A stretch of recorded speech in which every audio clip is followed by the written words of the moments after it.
by the president's view, and that will be a general theme throughout this entire hearing. My view of the position is that you come into an administration and you do what the president ran on, what the president's viewpoints are, and you take that viewpoint and you don't need to dispense say it throughout anything the else. agency. My time is up. It's very clear what your stance is on this, and people in this country, women and men alike, should know that. Senator Crapo. Never mind. Senator Johnson. Mr. Vought, thanks for being here again. Hope this is one of many appearances before this committee. In your appearance before the Homeland Security Committee, I really spent a lot of time on spending.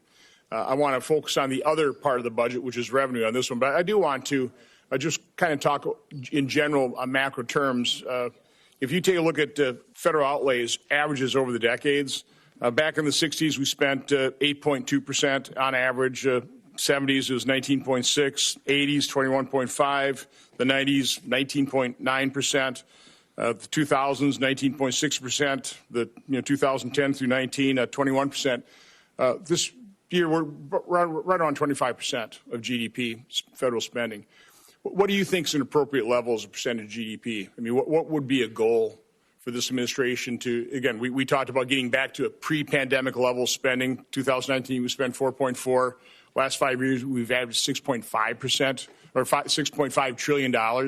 What's an appropriate percentage of GDP for federal spending? Well, Senator, it's a great question. We haven't set a fiscal goal yet for this administration, but I think trying to get back to historical levels of outlays is one of those important first steps to begin to find out ways to be able to not set records as a percentage of GDP, whether that is spending outlays as a percentage of GDP or debt as a percentage of GDP. As you know, we're now above levels in World War II, which we never thought we would get there outside of crises. And we need to change the trajectory that we're on as a country for sure. Okay, so want to work very closely with you to, again, bring down that level of spending to a reasonable pre-pandemic level. It's absurd that we're basically spending at pandemic levels. In terms of the automatic tax increase that would go into effect if we don't take action, I would think the first goal would be to return certainty that will not happen. Would you agree with that? I mean, yes, Senator. Okay. One way of doing that, I proposed this morning at a political event, is I know people are talking about one big beautiful bill or two-step. I would actually recommend 3 steps. First, reconciliation, handle the border, keep it simple. We all agree on that. Second would be just extend the Tax Cut and Job Acts as it is. That would take any tax increase off the table, because what I want to do in the third step is simplify and rationalize the tax code. And one thing I found is there's nothing simple about doing that. So I just want to throw that out there. I think Republicans would all agree that we want to return certainty that there's not going to be a massive tax increase. This would be one way to do it. Just let's quick get in there, extend it using current policy. Senator Crapo's idea there, which makes a lot of sense. By the way, let's just discuss that for a minute. In past budgets, we've adhered to the rule that a spending policy that expires, if you extend that, there's no cost. But if it's a tax cut that expires, now all of a sudden you're dealing with trillions of dollars. And by the way, I don't believe those scores. Don't you think it makes a lot of sense to treat both spending and taxes the exact same way? That if we pass a budget in this committee, it's going to be based on current policy, both for spending and for taxes? Senator, I'm not here to make any announcements strategically for the administration, but I do think it makes sense to be able to treat spending in the same way that you treat the tax baseline. And so I think that's something that should be considered as you navigate the reconciliation process and have conversations with the parliamentarians. But I think that's a very important discussion that needs to continue to move forward to give options for the president and for this body.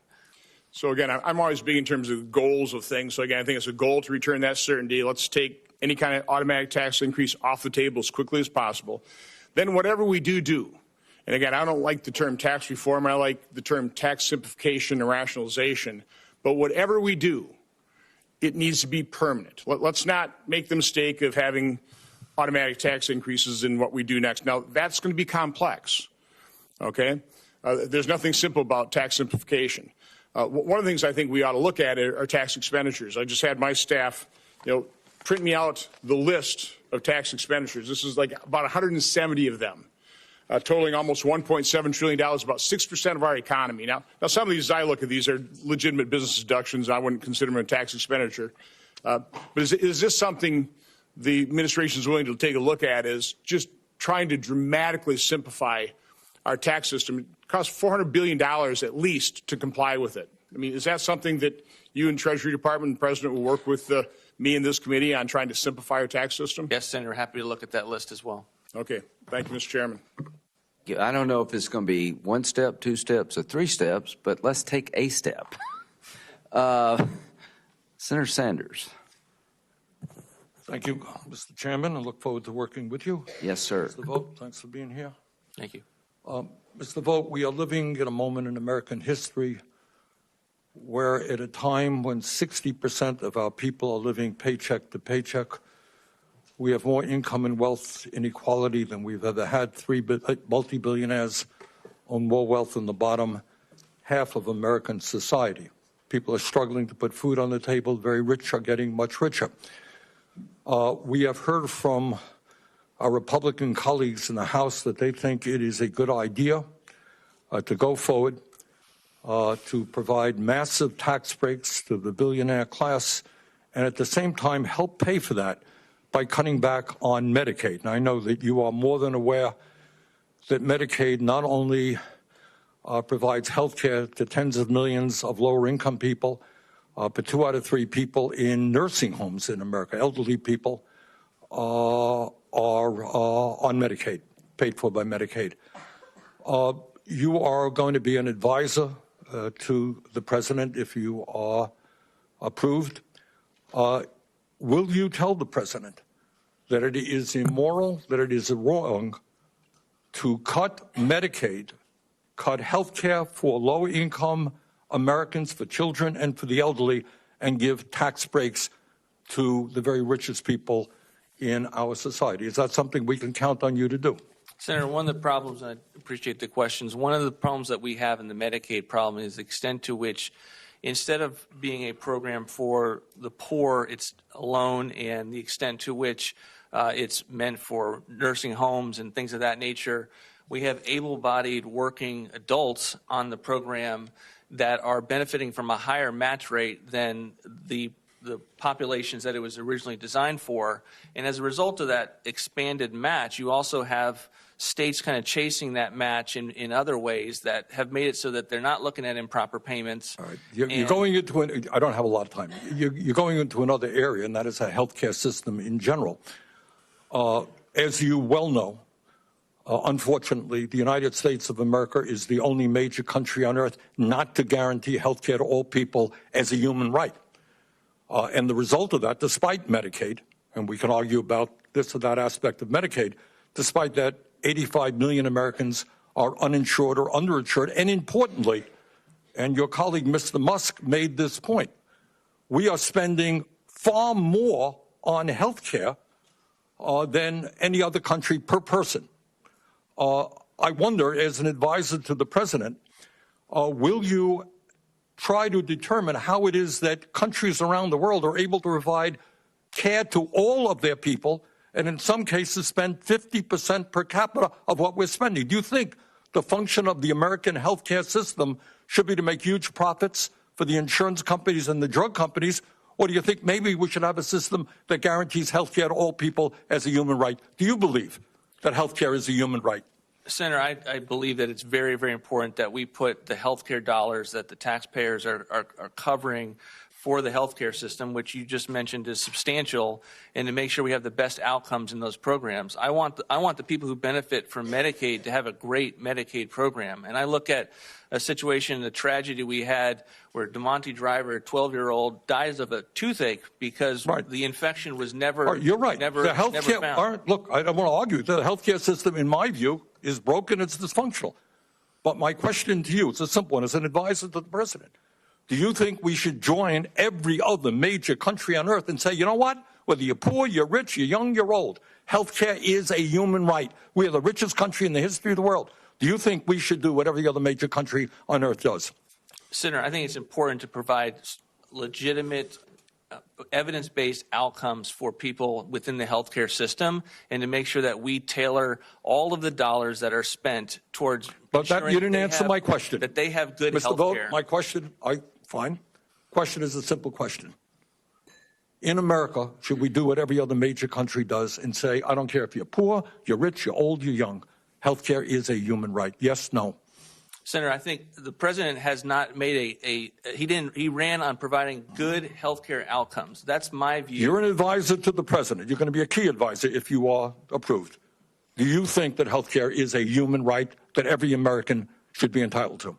I believe the role of the Office of Management Budget Director is to take what the president has run on, the things that the president has as a policy agenda, and to turn that into policy, to implement that. And so to the extent that he has run on having lower prescription drugs, that's a priority of the administration. Good. Are you? Well, thank you. All right. The president in the past, I don't know about recently, has indicated that he would maybe do what President Biden did, stand up to big pharma. We are paying now, in some cases, 10 times more, as you know, for the same exact drug that other countries are paying. Are you going to advise the president to take on big pharma and do what he promised to do? And that is have Americans not pay a nickel more than other countries for prescription drugs. Will you advise him to do that? Senator, the president has not made an announcement since he's been in office, but he certainly ran on this issue. There was a speech with regard to making sure that we were getting the same types of arrangements that the other countries were, given the amount that we're investing in it. But he also, Senator, wants to do it in a careful way, so that we are not ruining the phenomena and the industry that allows us to have life-saving I got it. I do understand that, and I don't disagree with that. Drugs. We want innovation. But will you maintain what we fought very hard to do what every other country does, have Medicare negotiate prescription drug prices with the industry? No, Senator, I'm not here to get in front of the president on any of his policies, other than to say that this has been a priority for him, and I think your question reflects that it's been a priority of his. I've overextended my time. Thank you, Mr. Chairman. Thank you, Senator Sanders. Senator Cornyn. Mr. Vought, thank you for your willingness to serve the nation again, and especially to you and your family. You know that this job comes with it's more than its fair share of abuse that you receive, but I believe this is a once-in-a-generation opportunity to do what we need to do to get our spending in check and to and to make sure that we do what you said, I think, at the beginning of your testimony, which is the most important thing the federal government does, is provide for the security and safety of the American people. You remember 15 years ago, Admiral Mullen, chairman of the Joint Chiefs of Staff, said the biggest threat to our national security was our debt.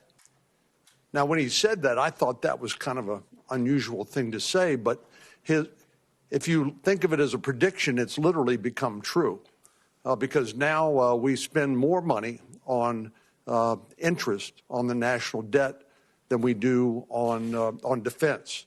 And that is a recipe for disaster in what I think is the most dangerous world we've seen since World War II. But let me take you back to the issue of inflation. We've just come off of a 40-year high inflation rate for the American people, which is sort of a silent tax, which degrades the standard of living for all Americans. And how is inflation related to government spending? Well, thank you, Senator. This is an important moment in historic for our country to be able to get a handle on our debt and deficits, and I believe that spending is a big driver of inflation. I think you saw that under the Biden administration when they put forward some of the COVID packages early in his administration. All of a sudden, we had an inflation problem. I predicted it at the time. Larry Summers on the Democrat side predicted at the time, and we saw something that the so-called experts told us we'd never see again, which is inflation at the levels that the American people could not absorb, nor should they ever be expected to. So I think it's both an energy phenomena, I think it's a regulatory phenomena, and I think it's a spending component. I think Milton Friedman would agree with you on the spending side, certainly. So the federal government spends roughly $6.75 trillion at the present time. I know none of us can really even get our brain around how much money that is. It's a lot of money. But we also took in last year about $4.5 trillion in revenue. So there's a significant gap between what the federal government spends and what the federal government gets in terms of revenue. Do you think that's sustainable? No, sir, it is not. We have to get spending under control. I think what we've seen, though, is that revenues have been hovering about where they have been historically as a percentage of GDP, and as a result, the problem is primarily on the spending side, and that's one of the reasons that you've seen in the first term the president put forward substantial numbers of savings and reforms to get a handle on the spending component of the federal budget. And right now, the Congress appropriates roughly 28% of the money that the federal government spends. The rest of it is mandatory spending and is spent under the tax code, as Senator Johnson pointed out. I don't know how we're ever going to balance the budget just looking at 28% of what the federal government spends. That's not to say we should not look at it, but do you agree with me that we need to look at mandatory spending programs? I understand that Medicare and Social Security, absent bipartisan support, are unlikely to be the sources of any savings on spending. But we spend, I think at last count, roughly $700 billion a year on mandatory spending programs that Congress turns on. It doesn't cap. It doesn't have a cost of living index. It's just based on demand, and they grow at 6, 7, 8%. Do you think we need to look at non-Social Security, non-Medicare mandatory spending to find some of the savings? Yes, Senator, and it's one of the reasons why there's substantial numbers of savings and reforms. Many of this just getting better outcomes in these programs that were consistent with the president's protection of Social Security and Medicare that still allowed us to get to balance in the budget that we last sent up in the first term. The president's approach has been get after the bureaucracy that's largely wasting money and be able to get people back to work with things like welfare reform and other reforms that we've seen historically work to get better labor force participation and a better economy. Thank you. Senator Warner. Thank you, Mr. Chairman. Mr. Vought, it's good to see you. You know, these hearings are important. I kind of view them as a job interview. I got to tell you, though, I'm kind of curious about your background. 12 years on the Hill, government bureaucrat, right-wing think tank. Seems to me you're a total product of what MAGA folks call the swamp. I'm not sure how that swamp expertise is going to help you in this job. I'm a little different than most folks here. I actually run a business, met a payroll, managed an operation. You've had no private sector experience. And I look then at what you've said from just the management standpoint. It seems like what you want to do is how many federal workers can you get to quit? How many federal work offices can you go out and relocate? And I got to tell you, your words, quote, we want the bureaucrats to be traumatically affected because they are increasingly viewed as villains. We want to put them in trauma. I got to tell you, you want to be OMB and help oversee this workforce, and you want to put the workforce in trauma? Sir, that would be management malpractice. I appreciate the fact of what you've done in the past. Let's look at your record. It's an interview. 2019, you helped move the BLM out. 170% increase in vacancies at the BLM. GAO, the folks supposed to be independent, said that move dramatically impaired its ability to serve the American people. Another failure that some of us pointed out. Last time you said, let's move part of the Department of Agriculture out. 2 bureaus. Led to 40% and 60% reduction in effectiveness. Then we get to your Magnus. At least I'll give you credit for putting it down in writing. Project 2025 and that handbook. Sir, I do appreciate the fact, one of the things you said, which was you think it's important for the federal government to keep our nation safe. Probably the most important thing I've done in this job is I've my work with the intelligence community. And chair and vice chair now. We got thousands of men and women who work in the intelligence community without a lot of fanfare. You realize, of course, I hope, that to become a CIA agent, it takes about a year to get a security clearance. You aware of that? Yes, Senator. All right. So in your Project 25, Magnus, you put forward the idea that somehow breaking up the CIA and moving it around the country would make our nation more safe? Do you not understand, sir, that if President Trump, by having the intelligence community close to him, to have ability from folks from NSA, to CIA, the Pentagon, the FBI in this region, your idea of let's somehow go on this ideological jihad to break up the intelligence community's effectiveness? I would ask you, sir, can you show any evidence that somehow we would make our nation safer if you put your political litmus test and this idea of bringing trauma to the federal workforce by taking the intelligence community, which has been supported on a bipartisan basis year in and year out, and somehow breaking it up and spreading it hither and yon just for a political purpose? How does that make our nation safer? Senator, I never proposed that, and the president has disassociated himself from Project 2025. It's a mischaracterization of my role. Okay, good. We're here on the record. You're going to commit to make sure, I would argue you have to make a business case before you start breaking up the government. I'm all for effectiveness.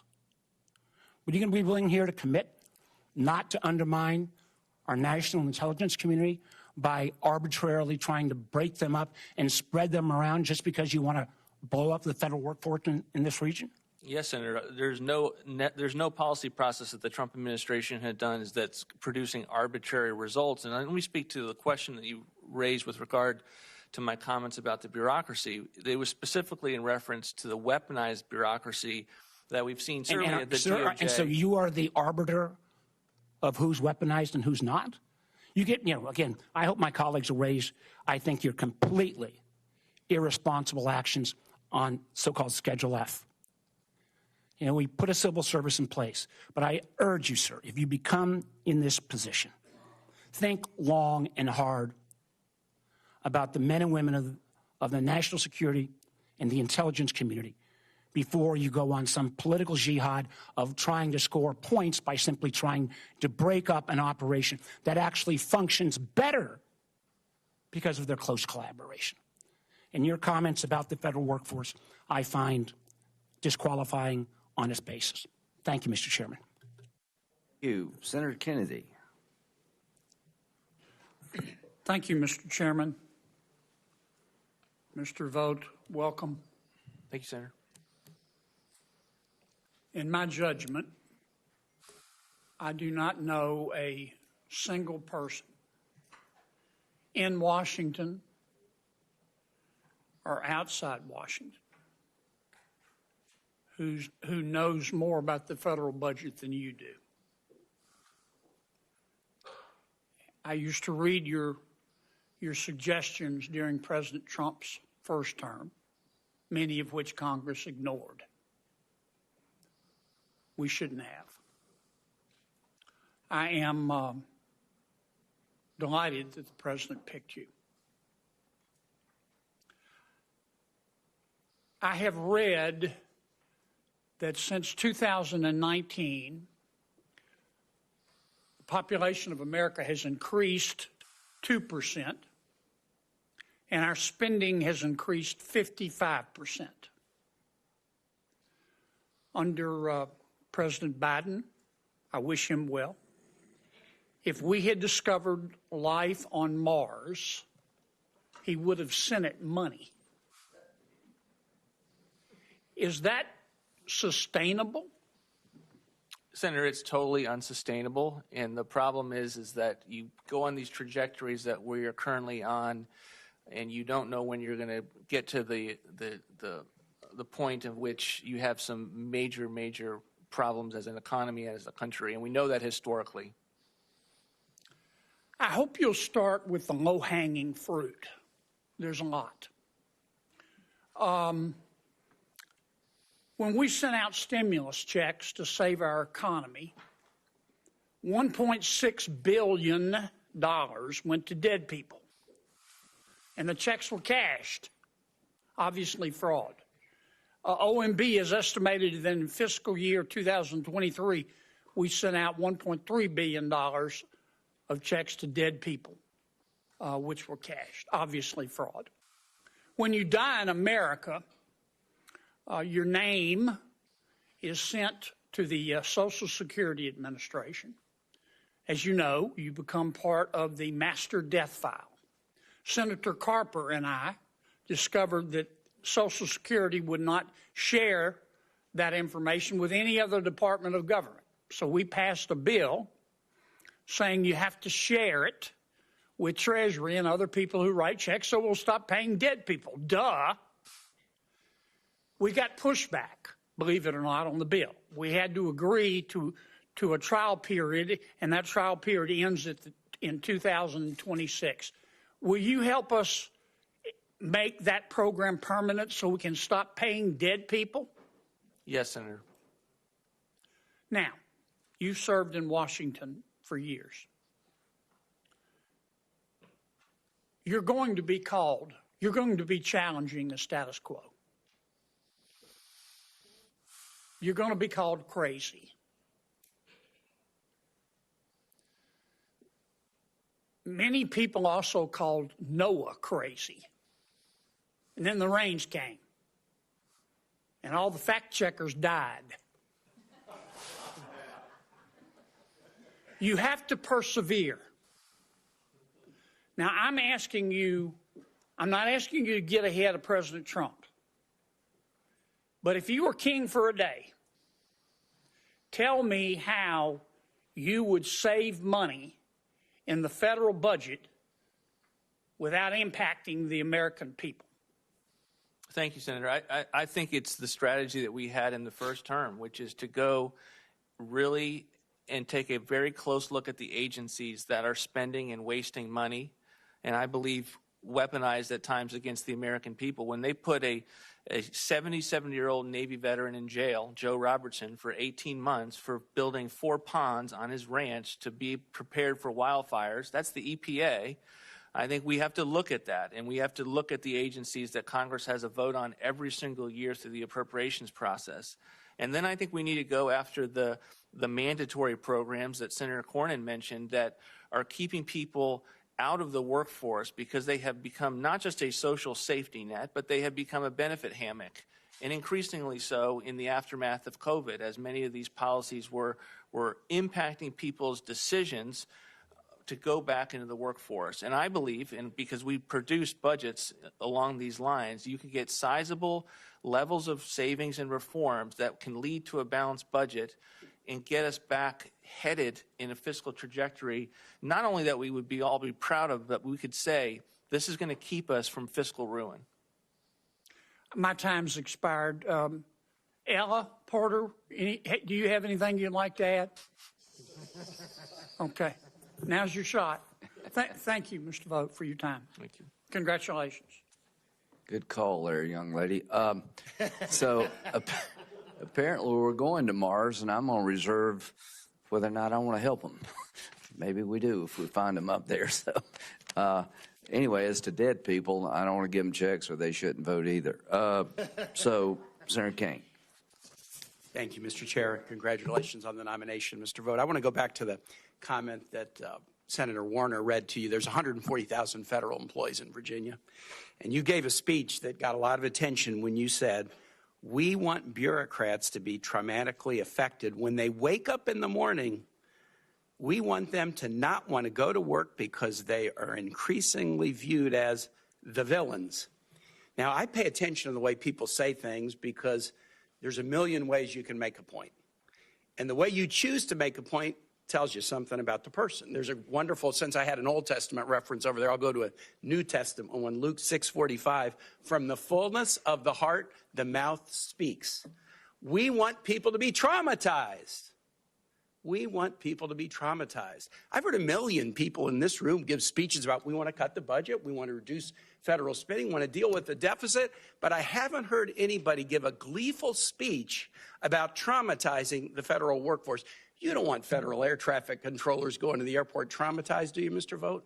No, Senator. You don't want the people inspecting our food, our medicine, our infant formula as federal. You don't want them to go to work traumatized, do you? No, Senator. You don't nor want the have I said people that. interdicting drugs at the border. You don't want them going to work traumatized, do you? No, Senator. And you don't want people who are working for you at the OMB, who many people would think, well, they're in the White House, they must be. You don't want them traumatized, do No, you? Senator. Thank you for expanding on that. Yeah, I mean, well, I felt like I had to, because I got 140,000 people, and most of them have families, and they're trying to do a good job. Was your comment about people being traumatized just focused on the federal workforce, or was it more broadly about state employees and local government employees too? Senator, it was about the weaponized bureaucracy that I'm unfortunately... going to get to weaponized in a minute, but you were talking about the federal workforce. I was talking about the bureaucracy that I experienced and that have... At the federal level. At the federal level. You were not talking about state I can't employees. speak. I have no experience with the state. You were not talking about local employees. Was not. Your mother was a public school teacher, correct? Yes, Senator. So you were talking about you want the federal workforce to be traumatized. Bureaucracies. I like a lot of presidents. I'm a Lincoln fan. Are you a Lincoln fan? Yes, Senator. Lincoln spoke to a nation at war, and he said, with malice towards none and charity towards all. And he was saying that to the North and the South. He didn't say, we want you to be traumatized.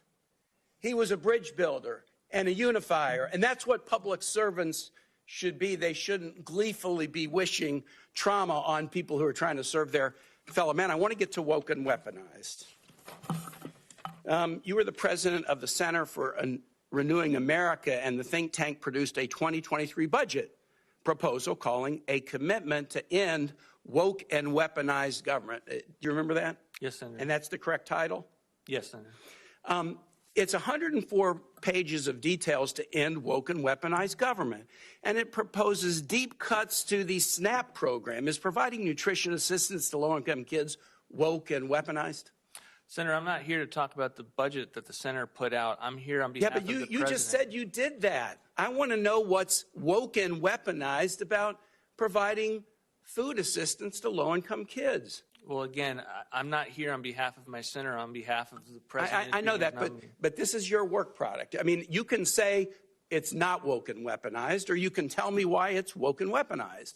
I don't think SNAP programs or benefits for kids are woke and weaponized. Do you agree with me? When we refer to the federal government being weaponized, we're referring to bureaucracies that Okay, so you're not in, you didn't include SNAP, you proposed to cut SNAP, but you're not saying it's woke and weaponized. Again, I am not going to answer questions about the Center for Renewing You America's propose products. deep cuts to Pell Grants. Is helping kids pay for college and helping their families, is that woke and weaponized? Again, I'm not here to defend the Center for Renewing America's I get it budget. that you're not here to defend that work product, and I can understand why. You propose deep cuts to Medicaid for millions of low-income families. Why is that woke and weaponized? You propose undermining health insurance. Why is that woke and weaponized? Eliminating tenant-based rental assistance. Why is that woke and weaponized? Eliminating the low-income housing energy assistance program. This was all in your document about ending woke and weaponized government. Okay, let's see. We want to traumatize federal employees, and then we want to take all these programs that help everyday people who are struggling and cut them because they're woke and weaponized. Those are your words, not mine. From the fullness of the heart, the mouth speaks. I yield back. Thank you. Senator Ricketts. Thank you, Mr. Chairman. My colleague next to me here from Louisiana has already referenced the federal spending, roughly $4.4 trillion in 2019 and 6.8, 6.9 in 2024. I think the budget that President Biden's proposal was for $7 trillion. He referenced the 55% increase in just 5 years. We greatly expanded federal spending, recklessly expanded it, and including a number of areas that my colleague from Virginia just was referencing. areas were expanded, for example, during COVID and never brought back down to, say, 2019 levels.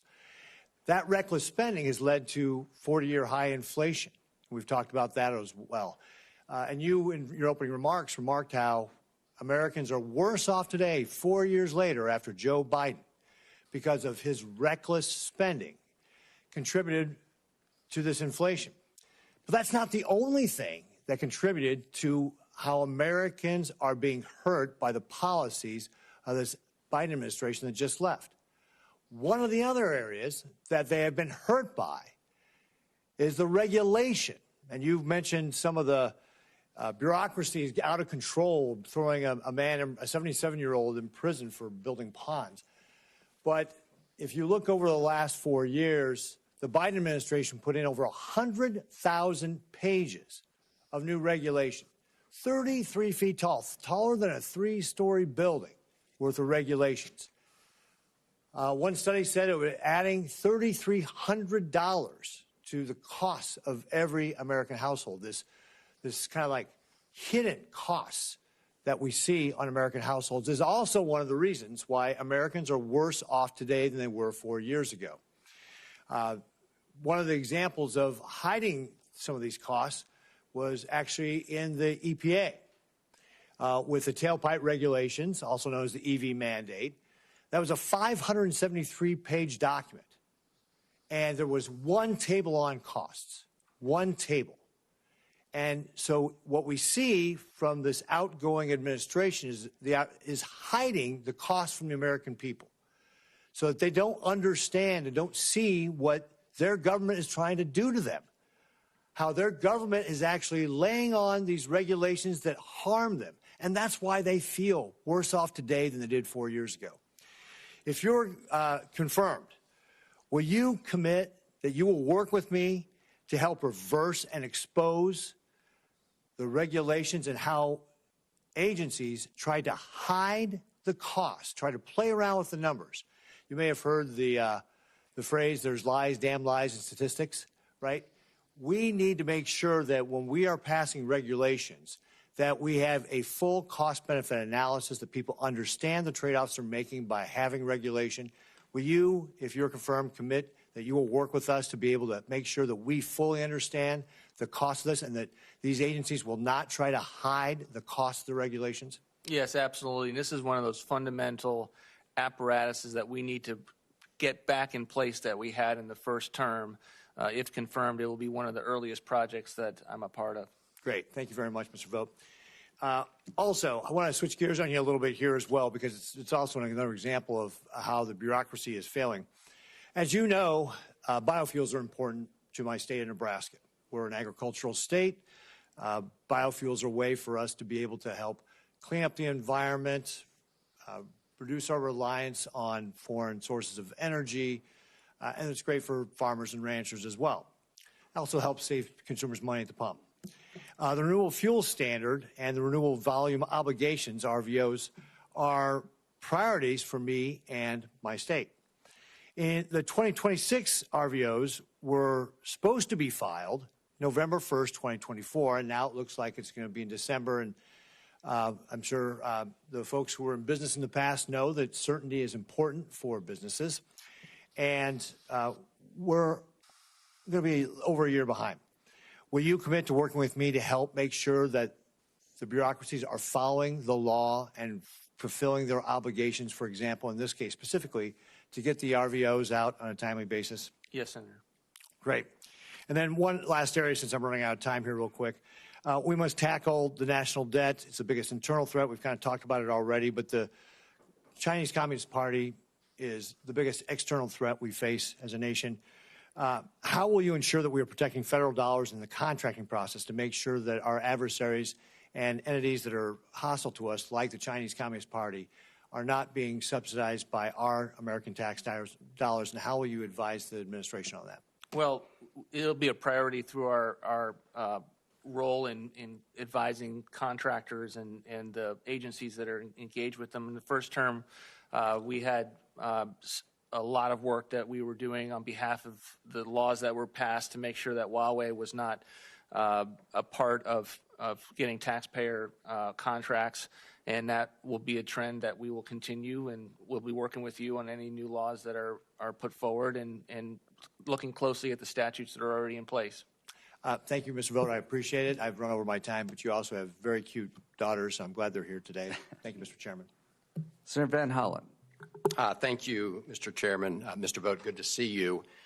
Look, we're just a few days into the Trump administration and already seen a huge gap between what candidate Trump ran on, which was helping working men and women in this country, and what he's actually focused on, including recently pardoning people who had been convicted of assaulting and bludgeoning police officers, including an executive order that stops ongoing initiatives to reduce the costs of prescription drugs, including, as we've heard today, a renewal of a tax plan that disproportionately benefited the very wealthy and the biggest corporations at the expense of other Americans.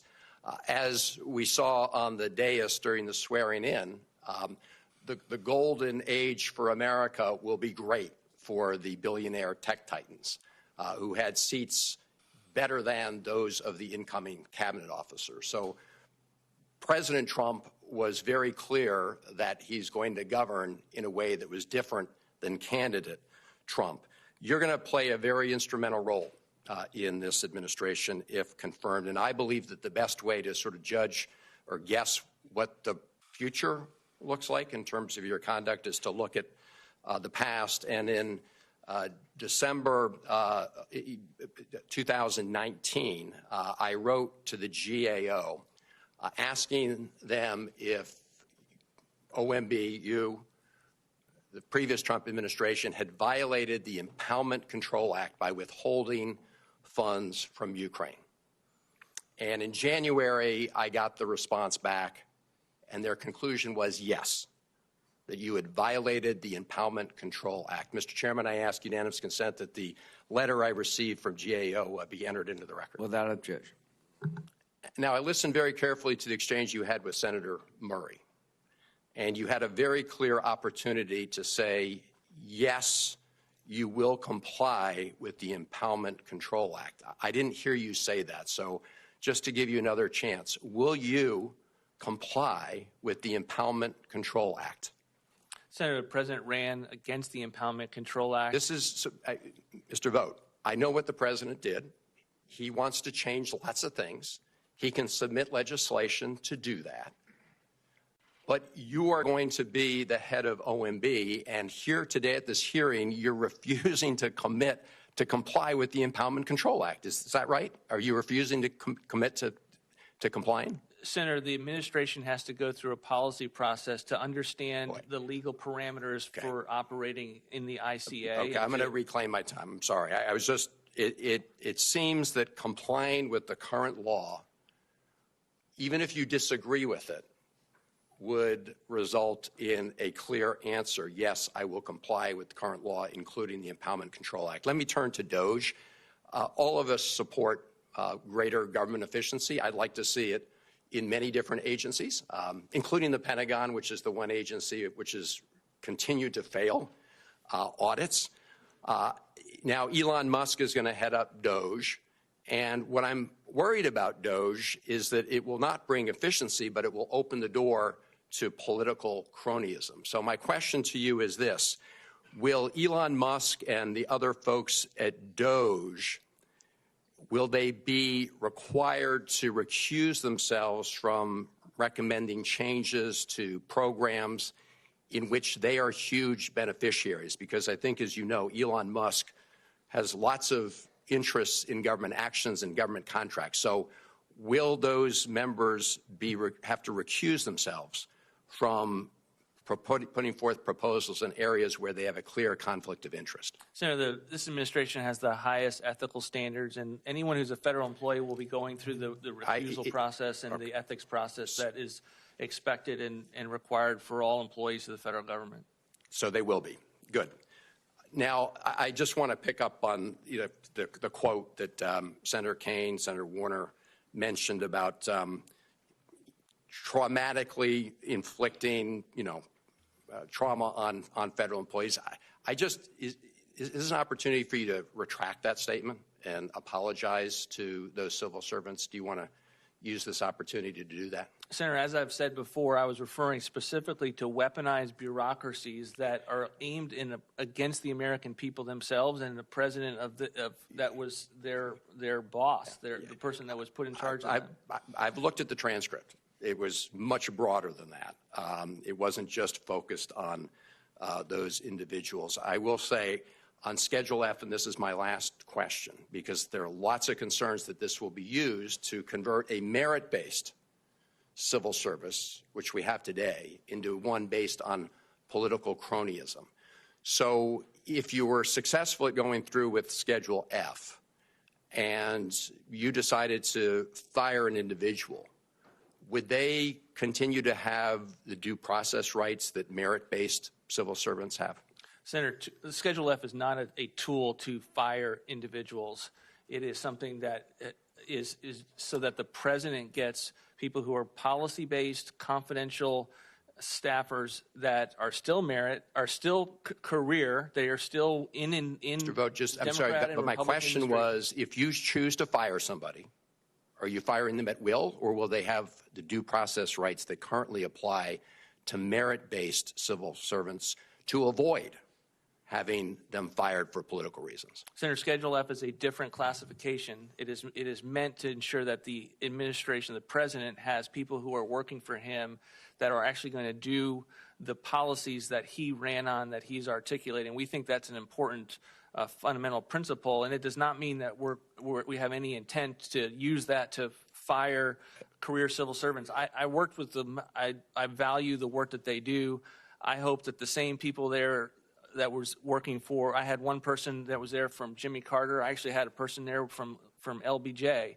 I love the fact that the career individuals from OMB bring with them that expertise to be able to advise us on our policies. It is not a desire to just fire anyone that has that classification. I understand, but Mr. Chairman, let the record show. I asked simply whether those individuals, when they're fired, would have any due process rights as they currently have in the merit-based civil service. And the answer, I was not given an answer. Well, as I understood it, you're not firing anybody. You're just saying if you're going to be in this job, you need to be like moving the direction the president's going. But if you do fire somebody, yeah. But if you do fire someone in one of these jobs, sure, yeah, then does that person have any due process rights? I just don't think there's a right to a particular job in the government is what we're all saying. No, the question is a right to due process and not being fired for political reasons. Senator Marino. Thank you, Chairman. Thank you, Mr. Vought. You have two shots. I have two interviews with me, so you had double bonus here. So you did a great job in the Homeland Security Committee. Appreciate your transparency, your answers. And I'll start where I ended in that session, which is thank you. Thank you for your willingness to serve. Thank you for your willingness to put yourself through this process. And thank you for the great thought and intellect that you're going to bring to this job. Since this is a meeting where we should be questioning you and not just giving you opinions that you respond to, if it's okay, we'll give you some quick 10 questions. Is that okay? Sure. So there's been a lot of comments, especially from the ranking member, about betraying working Americans. So let me ask you a question. When the government forgives the debt of people who paid, took out a loan for college debt, does that help working Americans like my technicians, my sales consultants, my receptionists, my drivers, my car wash guys who didn't go to college? Does it help them when student debt is illegally forgiven? It doesn't. When you have insane government spending that unleashes generationally high inflation, that makes going to Taco Bell a luxury, does that help working class Americans? It doesn't. When you spend hundreds of billions of dollars to fight endless wars in foreign countries that most Americans don't even know where they are, does that help working Americans? No.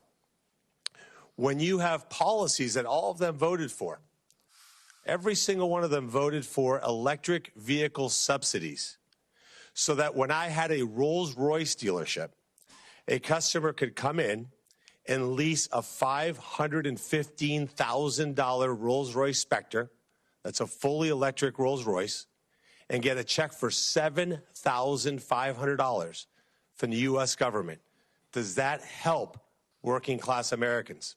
No. And again, I just put on the record that every single one of my colleagues on the Democrat side voted for just such a subsidy. When you house illegals in this country, people who are not invited here like I was, like my family was, when you house them in luxury hotels at a cost of $6,000 per month per room, does that help working class Americans? No. When you give health care to those very illegals, when Americans don't have the health care that they need, does that help working class Americans? No. When you provide food to illegals, and in some cases, when they don't like the food, you give them $1,000 prepaid credit cards, does that help working class American citizens? No, sir. When you give sex change operations to illegals, does that help working class Americans? No. When you offer DEI courses, and instead of being promoted based on merit, and rather you have this insane move to DEI, does that help working class Americans? No. And when you fly immigrants from foreign countries to the United States on private jets, does that help working class Americans? No. So, last question for you. You can answer it however you'd like, Mr. Vought. Why do you think hourly wages for working class Americans declined under the policies of Joe Biden and Democrat control of Congress? And yet when President Trump was in the White House, hourly wages actually went up for the first time in a generation. Well, Senator, thanks for the question. I think it's because we had an administration that was doing everything it can to unleash the American economy, have cheap energy, to be able to have a regulatory sector that was not adding burdens, that was not worth it from a cost-benefit perspective, and to free the American people and entrepreneurs to take risk and to hire people and to increase salaries. And I think you get that with the policies that the president has run on, and I think we're going to see that in a very soon amount of time.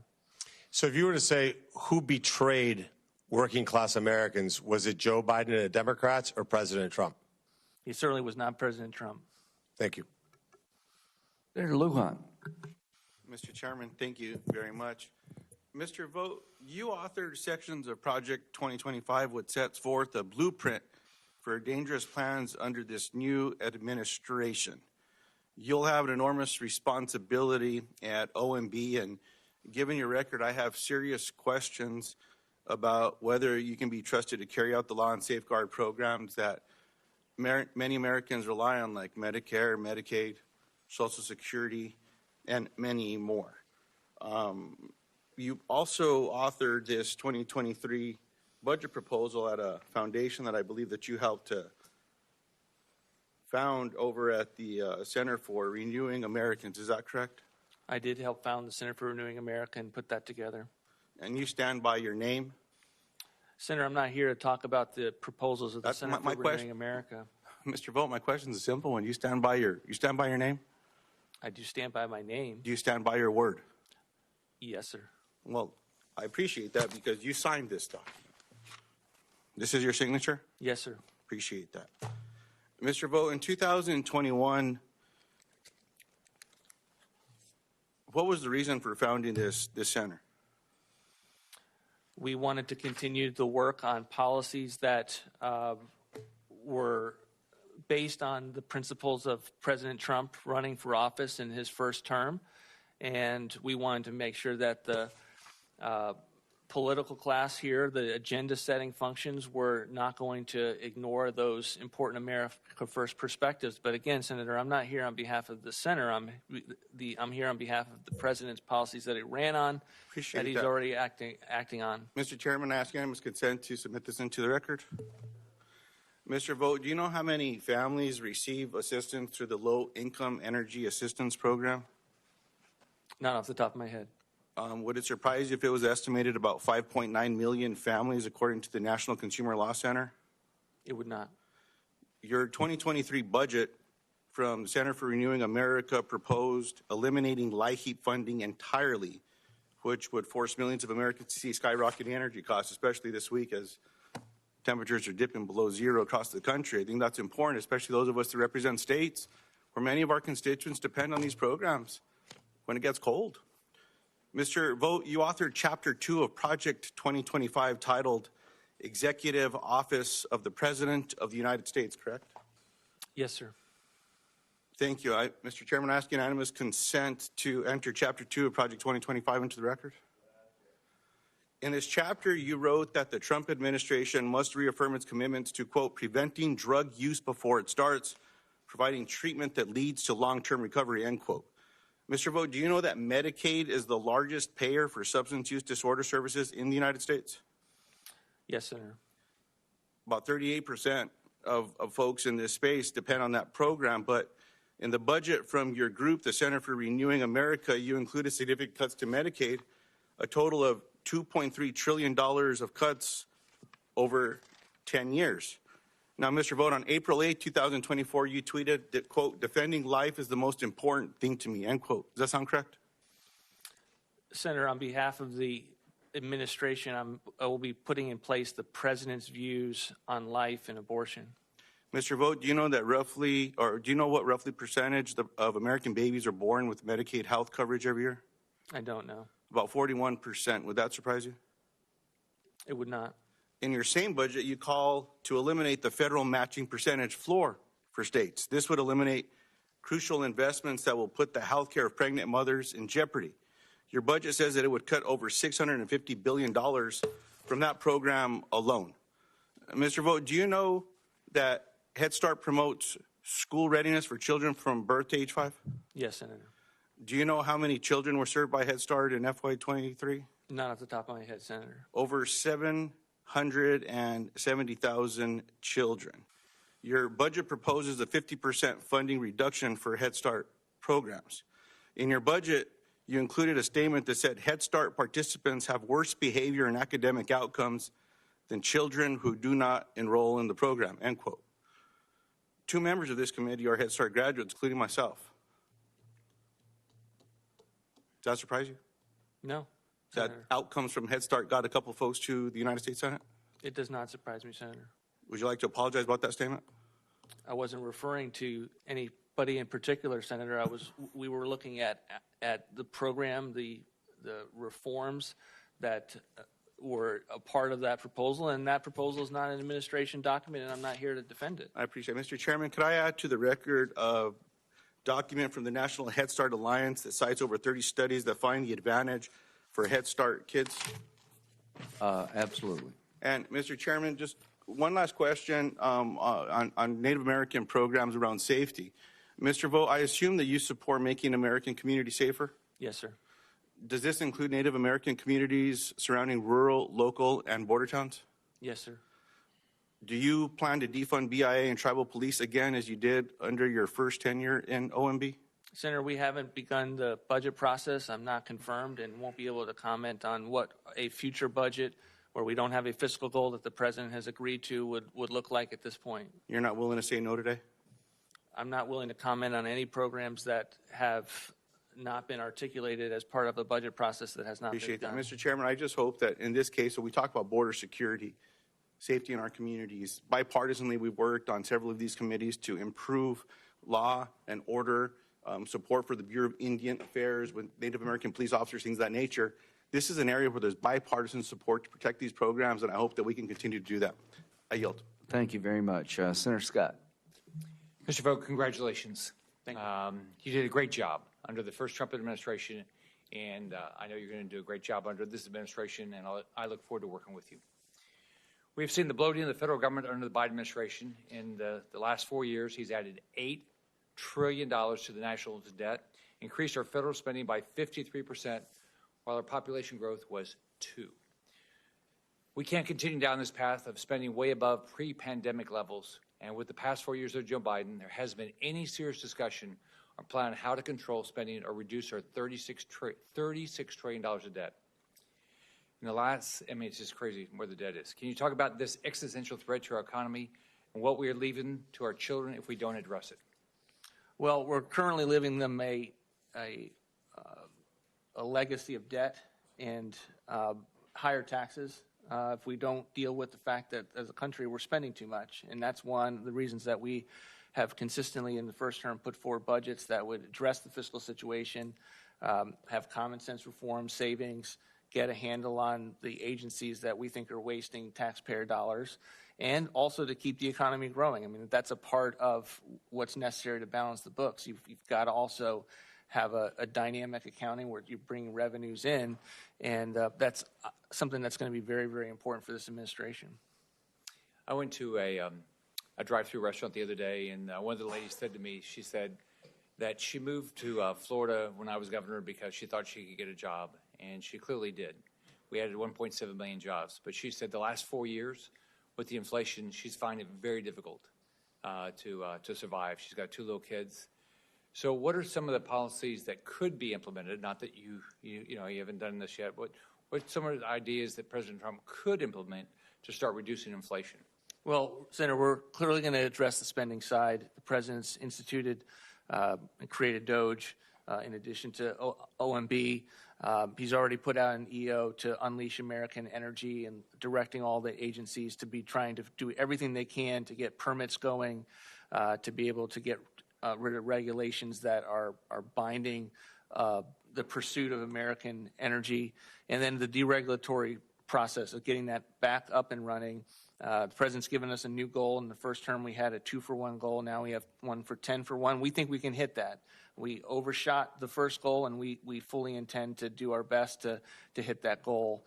But those are all things that are going to be impacting the bottom line, the pocketbook of the person that moved to Florida for that precise reason. So if we don't, you've seen some of our Senator Ron Johnson's work he's put out, that how much the budget's just grown.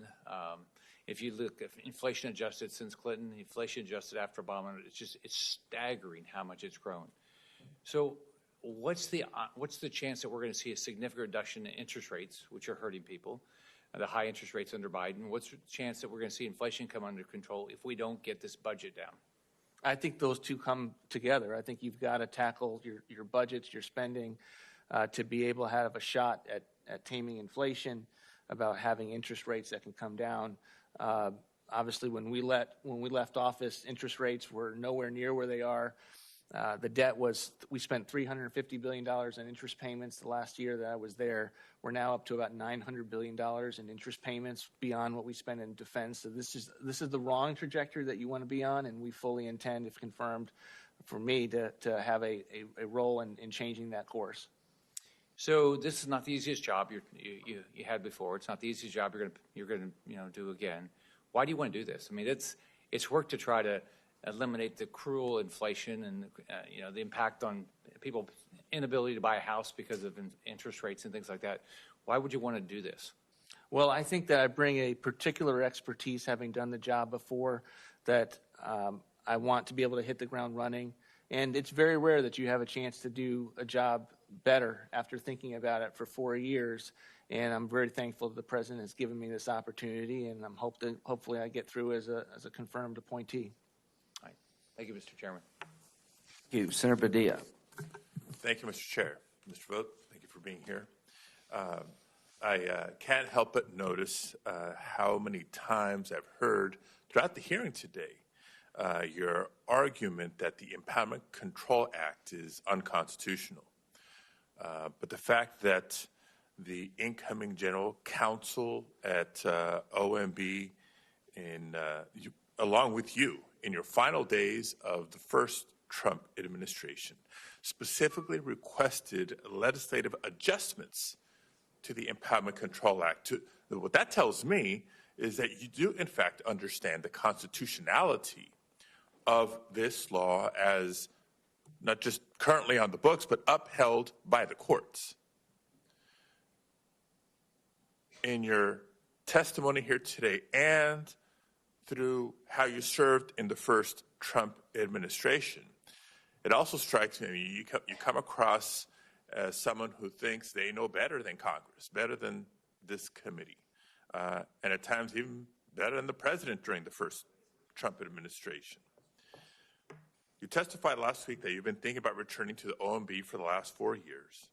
And I can only hope and pray that, should you be confirmed, that you would uphold the Constitution above all else. I mean, I normally think folks willing to put themselves out for a position in public service for their willingness, because it's not easy.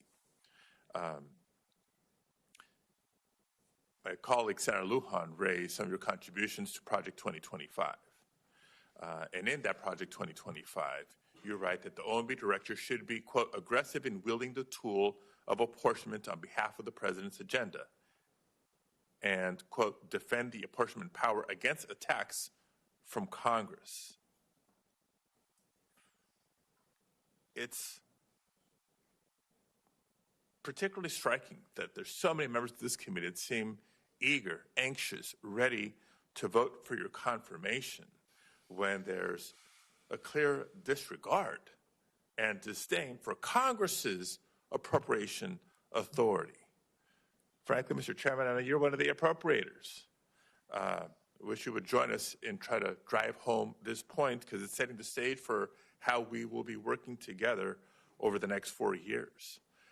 I have to take this opportunity to echo Senator Peters, who raised a specific concern during your hearing in the Homeland Security Committee last week, outlining the fact that your record is particularly concerning for disaster-impacted states, given your previous unlawful actions to politicize, withhold, and slow the distribution of disaster or even foreign aid.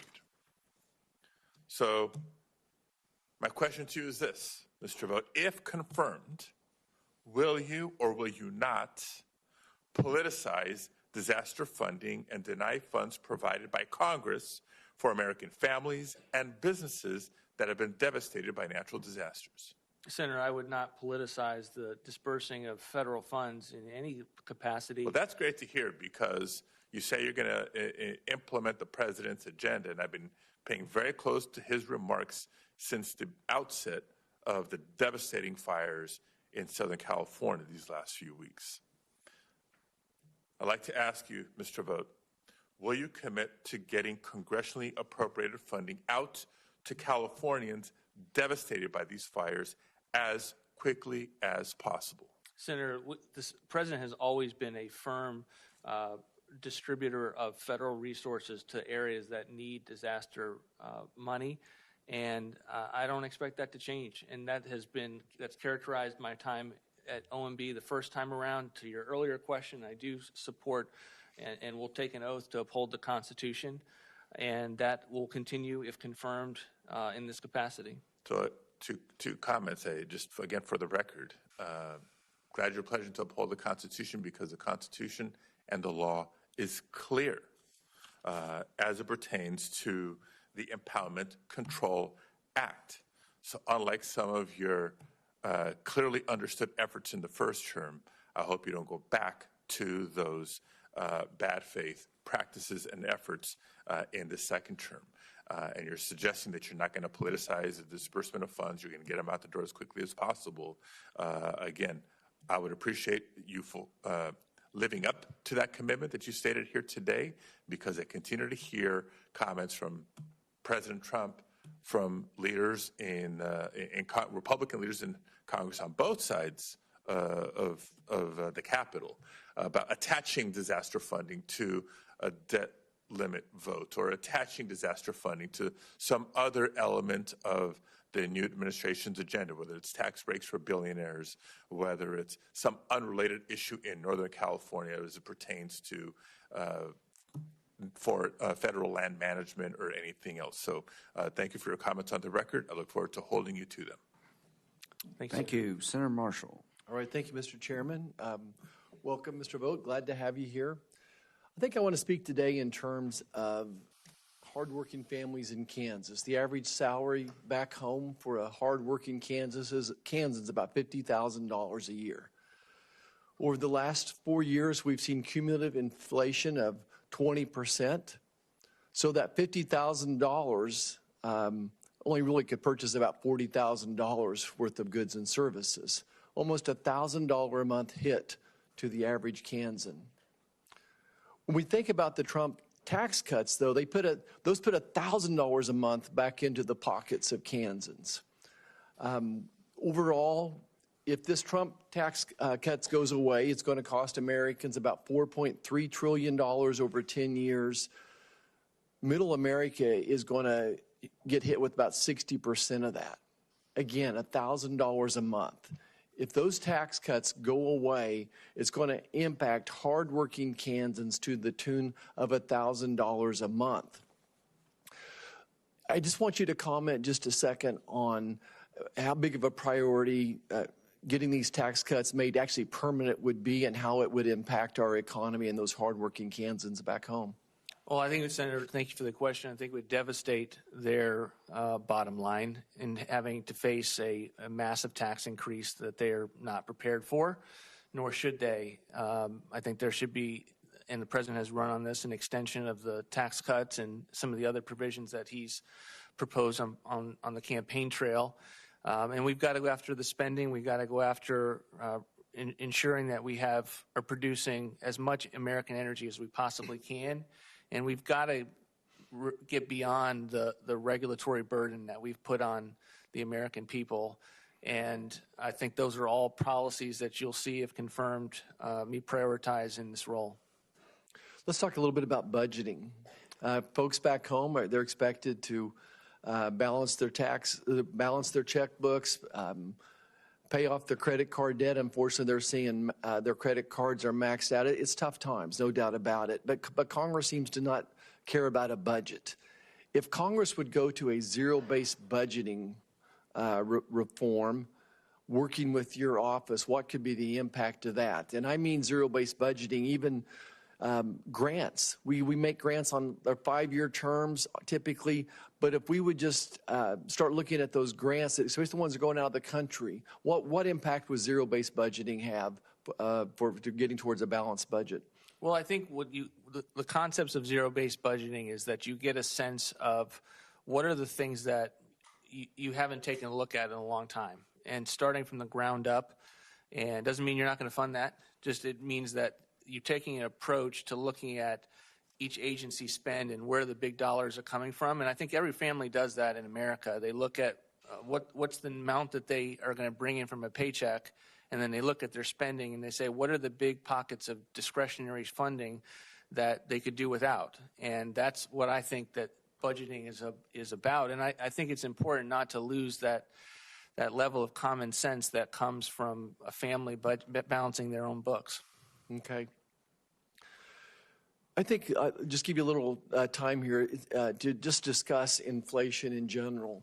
You made the comment earlier that federal borrowing causes inflation, and that's pretty intuitive to some of us, but I think you just want you to take that just a little bit and explain to, again, those folks back home. When the federal government is borrowing money, spending more than they have, how does that lead to inflation? Well, you certainly have more money in the system that's coming from federal dollars that are providing competition and the ability to have prices go up as a result of that. And then you add the component to which who's buying much of that debt. Much of that debt is being bought by the Federal Reserve that is printing money to buy that debt and then putting that into the economy. And of course, that's going to impact interest rates as well. So one of the goals would be to get interest rates down. What's it going to take for interest rates to meaningfully come down, not just because of what the Fed's doing? Well, it's going to require us to get a handle on our spending to begin to have deficits that are much more manageable. Thank you, Chairman. I yield back. Senator Whitehouse. Chairman, and welcome to the seat recently occupied by myself. I'm delighted to see you there and look forward to working with you. Me too. Mr. Vought, the backdrop to the conversation we're having here is indicated by this graph, which shows from 1980 to 2020 how income has grown in the United States. The bottom line, showing essentially no income growth, is the bottom 20% of income earners. And as you can see, their household income has stayed essentially flat. The second line up, this lower one, is how the top 1% of income earners have done. They're up 600% nearly, compared to near 0% for the working people in that lowest 20%. And if you look at the topmost line, that's up more than 800%, that's the top 0.01%. What worries me as we go into this effort is that what we're trying to produce is a golden age for fat cats, billionaires, and polluters that is going to make this discrepancy worse and worse and worse. And it is in that context that I would like to ask you some questions about these executive orders. President Trump fired off 26 executive orders, I believe, his first day. Are you familiar with them? I'm getting familiar with them, Senator. I've been trying to stay abreast to them and read them. I haven't read through all of them, but I'm aware that he has been very active, and I've been reading a number of them. Did you have any role in preparing any of them? Senator, that's part of the deliberative process that the transition goes through, and I'm not going to invade that deliberative process. Wait. Hold. Can I have a point of order here and stop the clock? I was the chairman, you can put that down now, for a Congress in which we had, I think, over 40 hearings. And in those hearings, never once did I tell a Republican colleague what questions they could or could not ask. Those are kind of not my business. And we had some pretty out there questions, I will tell you. And we certainly never had a witness tell senators what questions they could and could not ask. So I guess I'm like, why can I not get an answer? Is there some new rule in this committee as to where these executive orders came from? That's perfectly, to me, legitimate congressional oversight. And over, this witness has told us what questions he will answer. But the oath he took was to tell the truth, the whole truth, and nothing but the truth in response to our questions. So if there's some new limitation about what question I can answer, I would like to understand that. If not, I'd like to have the chair tell the witness to answer my questions. Well, as I understand it, there's no attorney-client privilege here, right?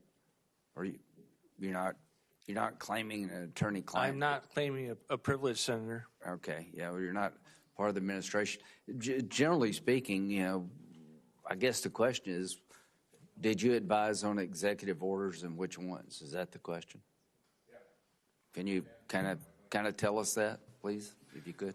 Senator, I was not a member of the transition. I was not a member of the president's campaign. Do you have knowledge of where the executive orders were drafted? I don't have a comprehensive knowledge of where the executive orders were drafted. Do you have any knowledge of where the executive orders were drafted? Do you know, for instance, if some of them came out of language from the Center for Renewing America, or some of them came out of Project 2025, or some of them came out of the Heritage Institute, or some of them came out of the American Petroleum Institute? Do you know an answer to those questions? I can't imagine they came from Project 2025. The president disassociated himself repeatedly from that. But no, I can't give you a comprehensive answer with regard to where the executive orders were compiled. My assumption is that they were compiled within the transition. Well, we will see, because I think there's every reason to believe that they came from special interests and lobbyists, and we'll pursue that. Let me ask you about a letter that you wrote some time ago on Center for Renewing America letterhead to the Judicial Conference.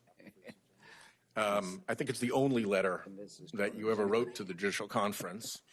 It was dated December 18th, 2023. And it goes into a certain amount of detail about the Ethics in Government Act and about Justice Jackson's financial disclosure forms. Did you do the research for this letter into the Ethics in Government Act and into the judicial financial disclosure forms personally? Senator Art Center did the research on that. And who in your center did the research on that? Our center did the research on that, and I can't speak to who did the work specifically on it. You don't know? No, I didn't say that, Senator. I said it's not. Why can't you speak to that? There's no privilege about that. No, but a think tank is a public policy organization that has a decision to note who does the work on something and who doesn't do the work on it. And I stand by that letter. I haven't read it in some time. I'm happy to look at it. But I am aware that we sent it, that I signed it. Did Mr. Paletta, who is here, have a role in preparing this letter? He's a member of the Center for Renewing America, but I'm not going to speak beyond that. Here we go again, Mr. Chairman. I'm not going to speak. I'm not going to answer questions. My He time is said up. he stands by the letter. It's his letter. I don't That's care not the question. Yeah, well, he just said That's it. not the question. My time is up. All right, thanks. Senator Lee. Thanks so much for being here, Mr. Vought, and for your willingness to serve. The administrative state has been crushing the American economy and American innovation. It's also something that operates in a manner that's fundamentally contrary to the structure and intent of the U.S. Constitution. Article 1, Sections 1 and 7 make clear that only Congress may enact federal law. In Article 1, Section 7 in particular, it makes clear that you cannot make a federal law unless you follow the formula. And the formula involves bicameral passage of a single bill, a single item, legislative text, in both houses, followed by submission to the president for signature, veto, or acquiescence. Unless you follow that model, you cannot, under the Constitution, make a federal law. For the last 80 or 90 years, Congress has been veering off course in that direction, and tragically, the courts have been at least inconsistent, or you might say largely absent, in enforcing these restrictions. Nonetheless, it's important that we arrest the problem, because the problem is arresting Americans, in some cases very literally, and not just metaphorically. It's estimated that in 2024 alone, executive branch bureaucrats in the Biden administration promulgated federal regulations that added $1.5 trillion in regulatory compliance costs just during that narrow time period. This on top of previous estimates suggesting as far back as 2016, 2017, that existing regulatory compliance costs imposed by federal regulators in Washington were somewhere in the range of around $2 trillion. So it's much higher than that now. These laws, written by unelected, unaccountable bureaucrats, they can't really be fired by anyone. They certainly don't ever have to stand for election. They're not known to the American people. And they promulgate nearly 100,000 pages of law, federal law, or initial drafts that could become law every single year. A simple solution to that would involve passage of a bill called the REINS Act. The REINS Act stands for Regulations from the Executive in Need of Scrutiny, would require that all federal regulations, before they may be enforced as federal law, if they qualify as major rules imposing affirmative legal obligations on the public, would have to be subjected to the bicameralism and presentment standard imposed by Article 1, Section 7. Mr. Vought, what are your views on the REINS Act, and will you and the Trump administration work with Congress to enact reforms like these? Thank you, Senator. It's obviously an important area for the president of ensuring that the bureaucracies can't promulgate regulations that are harming the economy, harming the American people, and it's one of those creative ideas that I think Congress should take a strong look at. And the administration certainly supports the thrust of the direction of the legislation. Now, there are those who argue that a significant amount of reform to federal regulations and to the process itself could be carried out through the executive branch itself acting alone. What are your views on that, and whether that would or could adequately do the job? isn't there a risk there that if it's performed only by the executive branch, that might bring relief to Americans as long as this president is in office, but subject us to the same risk immediately after he leaves? That would be the problem, and we saw that with regard to some of the proposals regarding administrative pay-go. When you give the administration or whoever the OMB director is the ability to execute this outside of statute, then you've got a situation where you can minimize costs and maximize benefits and potentially escape the process that Congress has intended. I've recently reintroduced a bill in this Congress that I introduced last year. It's a bill called the America First Act. The America First Act imposes a simple principle on American law, a simple principle that most Americans agree with, which is that welfare benefits provided by the federal government should be available to Americans and not to those who are not Americans, especially those who are here unlawfully. It would ensure specifically that only U.S. citizens and lawful permanent residents could be eligible to receive benefits under programs like Medicaid, SNAP, housing, education, some tax benefit programs, and a handful of other government benefits. These are things that impose significant costs on the American economy. They're draining resources meant to benefit Americans and not those who have come here, contrary to our laws, in order to receive them. Mr. Vought, would you commit to working with Congress to bring about reforms like these? Absolutely, Senator. That's exactly the types of reforms that the president ran on. Great. I see my time's expired. Thank you, Mayor, very much. Thank you, Chairman. We have one more. You okay? Yeah. Senator Wyden. Thank you, Mr. Chairman. Mr. Vought, let me ask you about Medicaid. As you know, I'm the ranking Democrat on the Finance Committee. I've been perplexed by your views about Medicaid over the years because Medicaid is already an incredibly efficient payer within the healthcare system. So here we have this program that helps with rest homes. It helps with workers. It helps with kids. It helps with disabled. The track record is it's efficient. Do you disagree with that? Well, Senator, thanks for the question. I think it's the extent to which Medicaid is now... Yes or no? Do you agree with the point that I'm making that Medicaid is efficient? Because I've read everything you've had to say about it. You're an influential figure. Your politics are different than mine, but I look at the merits of the arguments. And Medicaid is an efficient program that helps vulnerable people. And I want to know, do you think Medicaid is inefficient? Well, I don't know if we're using the same definition of efficiency. And I think the challenge... You use something that would suggest other than the point I'm making. Because right now, four-person spending grew less than Medicare and private insurance over the last few years. So this program that you want to clobber, that you want to reduce, is more efficient than practically a host of other things. And I want to know what your argument is for Medicaid being inefficient, which you use to justify the cuts.